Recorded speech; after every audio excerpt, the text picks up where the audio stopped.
Mask पर आसिला विमान दुर्घटनार रिपोर्ट। जून 12 तारिख में अहमदाबाद रे क्राश होइथिला एयर इंडिया फ्लाइट 171। ठीक मासक पर प्लेन क्राश रो तदंत रिपोर्ट जारी करिछि विमान दुर्घटना तदंत ब्यूरो AAIB। विमान उड़ाणर मात्र 31 सेकेंडे फ्लाइट पाखरे थिबा एक मेडिकल हॉस्टल ले पिटी हुई दुर्घटनाग्रस्त होइथिला। 15 पृष्ठार प्रारंभिक रिपोर्ट रे दुर्घटनार संभाव्य कारण नहीं मुख्यतः 6टी तथ्य उल्लेख करा जायछि। Air India Boeing 787 take off रो मात्र 3 सेकेंड मध्यरे उभय इंजिन रो इंधन कट ऑफ स्विच रन रु कट ऑफ को बदली जाइथिला। प्रथमे गोटिए एवं प्राय 1 सेकेंड मध्यरे अन्य इंजिन बंद हेबारु इंजिन गुडी को तुरंत इंधन मिलिला नाही। फलरे इंजिन हठात बंद हैला। ड्रीम लाइनर द्रुत गति रे थ्रस्ट हराई तळकु खसिबाकू आरंभ करिथिला। यह सहित Ram air turbine RAT automatic खोली जाइथिला, जहां दर्शाइथिला विमान संपूर्ण पावर हराइथिला। रिपोर्ट रु तृतीय बड़ खुलासा होइछि कॉकपिट रे पायलट को मध्यरे उपजिथिबा द्वंद्व। कॉकपिट रो वॉइस रिकॉर्डिंग रु जणा पड़िछि जणे पायलट अन्य जनकू इंधन काहेकि बंद कले बोली प्रश्न करिथिले। अन्य पायलट जनक से ताहा करि नथिबा कहिथिले। तेबे चूड़ांत रिपोर्ट रु समस्त कारण स्पष्ट हेबो बोली कहिसंती बेसामरिक विमान चलाचल मंत्री।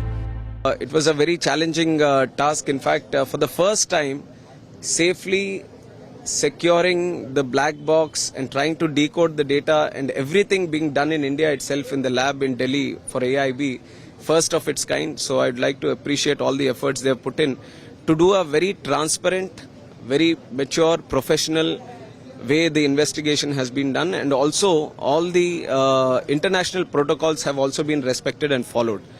And regarding the report, this is a preliminary report right now, and from the ministry we are analyzing the report, but I think it would be better if we can comment on it once the final report comes in. Report रो चतुर्थ तथ्य रहिछि engine पुनः start करिबाकू चेष्टा करा जाइथिला।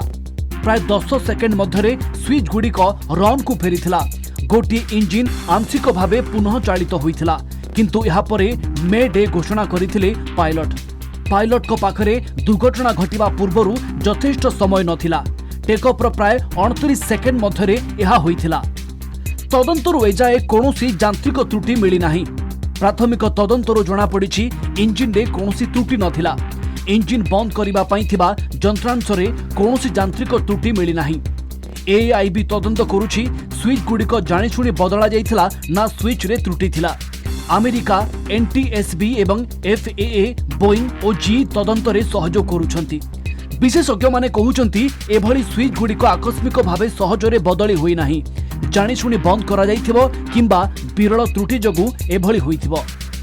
ये incident stage पे होना, क्रिटिकल फेज पे होना और मतलब ये जो बाकी की रिपोर्ट आएगी उसमें से आएगा। कुछ चीजें मेरे को जो प्रिलिमिनरी रिपोर्ट में थोड़ी सी लगी कम, क्योंकि उनके पास 20 दिन थे डाटा कलेक्ट करने के बाद, कि कहीं पे भी कॉकपिट में 787 के कैमरा लगा हुआ है, तो उस कैमरा की भी फीड रिकॉर्डर में जाती है, तो वो दर्शाती है कि उस वक्त पायलट ने क्या एक्शन लिए थे। तो उसके बारे में कोई जिक्र नहीं है कि फिजिकली उस कैमरा ने कॉकपिट में क्या रिकॉर्ड किया है।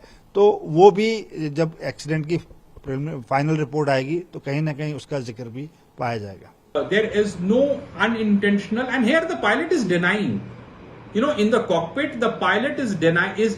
There is a discussion, because when the pilot flying feels that there is no power, he says, obviously he says, "Why did you cut?" He says, "I didn't do it." So there is a denial from the pilot side also that he did not do it. So whatever happened automatically. All I am saying is automatically the switches don't move. विमान दुर्घटनार चूड़ांत report 1 वर्ष मध्यरे आसिबा नै अनुमान करा जाउछि। जून 12 रे घटिथिला विमान दुर्घटना। अहमदाबाद रो सरदार वल्लभ भाई इंटरनेशनल एयरपोर्ट रु दिन 1:39 उड़ाण भरिथिला AI-171। गंतव्य स्थल थिला लंडन रो गाटविच विमान बंदर। विमान दुर्घटना रे विमान ले थिबा 242 रु 241 जनक मृत्यु घटिथिला। तेबे एही दुर्घटना रे समुदाय 270 जन प्राण हराइथिले। Bureau report, Kalinga TV.